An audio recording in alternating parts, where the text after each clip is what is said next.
light within my heart, light within my thoughts, light within my words. May one and all and everything, blessed and loved, ever be. Welcome. I am Sister Who. Today I just wanted to spend some time thinking about the basic question word, what? So often when we approach things, approach situations, even approach people, there is often this assumption that we already know what this person is, what the situation is, what the material is. And sometimes we're right and sometimes we're wrong. The person who thinks, for example, that they have genuine currency and goes to buy groceries at the store. They're all out of food, they have a definite need, and they get to the store and discover that what they actually have is counterfeit. It's not real currency, and they're not going to get any food in exchange for it, which leaves them in need, of course, unless there's some other alternative. But that applies to so many things that we, in looking at something, learning how to distinguish the real from the counterfeit, to know what it is, whether it is what it claims to be or not. Well, and taking that a step further into situations, when somebody says, what is the situation?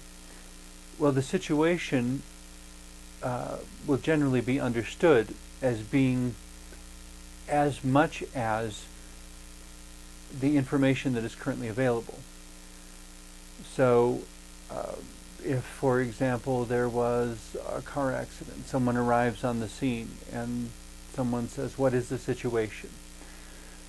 Well, the situation is there were two vehicles involved. As far as we know, there were two people in one car and one person in the other car.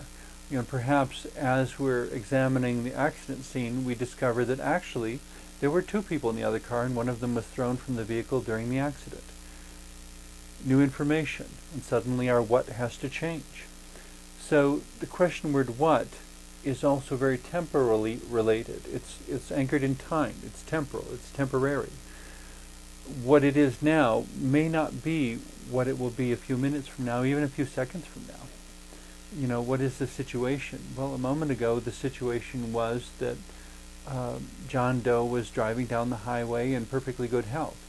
What is the situation now is that John Doe is now a paraplegic or has died. What can change so quickly?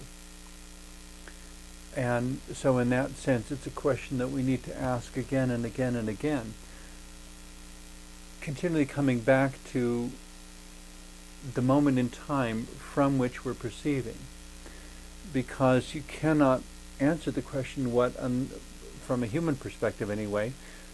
A human being cannot answer the question of what without also dragging in the question of when.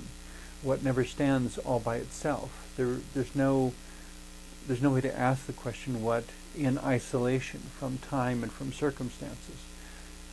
What I am in this situation may or may not be exactly what I am in that situation. In this situation, I may be sitting in my room and may be calm and breathing just fine. In the next moment, or in another situation, rather, let's back up a second. The situation of being in a canoe on a lake.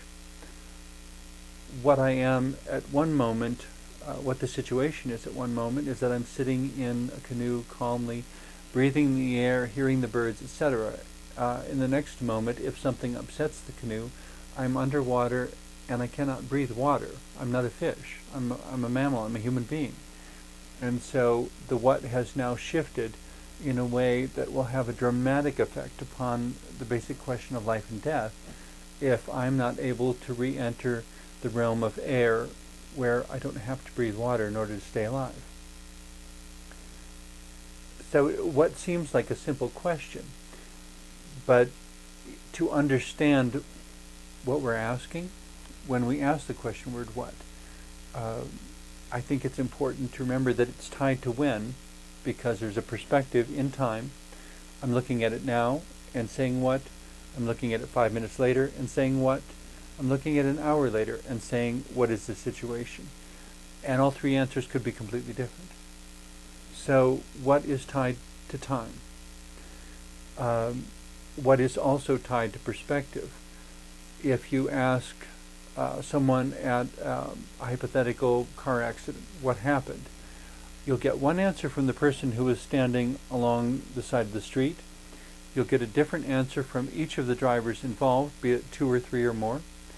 And you may get a different answer yet from the police officer who has to report the accident, either because he has to interpret what he thinks really happened from 3 different drivers who are all very emotionally upset because they've just been in an accident. Why wouldn't they be upset?